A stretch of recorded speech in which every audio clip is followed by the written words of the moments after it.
Susie Sausage Head. So, let me tell y'all about the time Susie Sausage Head and her guy friend were on their lunch break.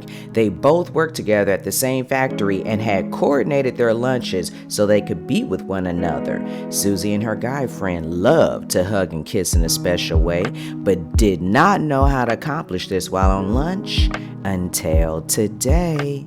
You see, today Susie's guy friend had a plan, and he was taking her there right now. Susie Sausage Head and her guy friend arrived at his designated location, and to Susie's dismay, it was the wash house. As mentioned before, Susie and her guy friend worked at the same factory, and this production environment required all staff members to dress in coveralls, eye protection, hard hat, and steel-toe boots. The materials the factory produced were heavily guarded and monitored by armed security, and no one was permitted to leave until they had showered and changed back into their personal clothes. Everyone had to pass a security check before leaving the factory, and the clothes left behind would be taken to the wash house by an outsourced company to be washed, folded, and prepared for the next workday.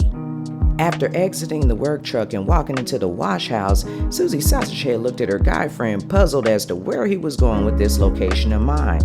He looked back at her and smiled. He then turned and walked toward a pile of neatly folded towels that were stacked in one of the large bins on wheels. These bins were used by the staff to redistribute the towels and coveralls back to all of the production buildings in the factory. Susie's guy friend grabbed a couple of large towels, then walked over to a metal table that stood about waist high.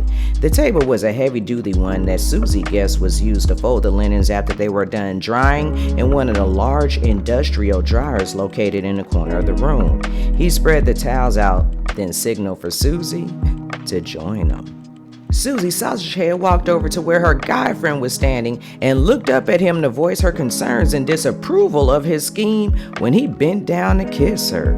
He then undid her coveralls as well as his own while whispering something in Susie's ear about needing to hurry up because they were on lunch. With Susie's guy friend's assistance, Susie focused and began to enjoy the moment she was sharing with him. He lifted her up on the table and they began to hug and kiss in a special way. At one point, Susie's guy friend rose his head up from her body and focused on the door they entered from. But then he resumed his previous activity.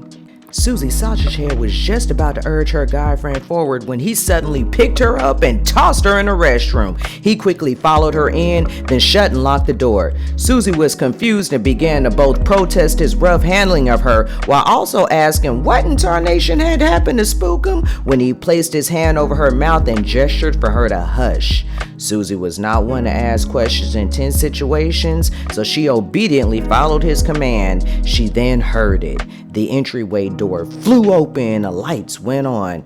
Susie's eyes instantly grew to the size of bowling balls and she held her breath as she listened to two male voices talk about something she could not focus on. Susie was becoming dizzy and reminded herself to breathe as her guy friend maintained both a tight grip around her waist with his left arm and his right hand over her mouth. The end.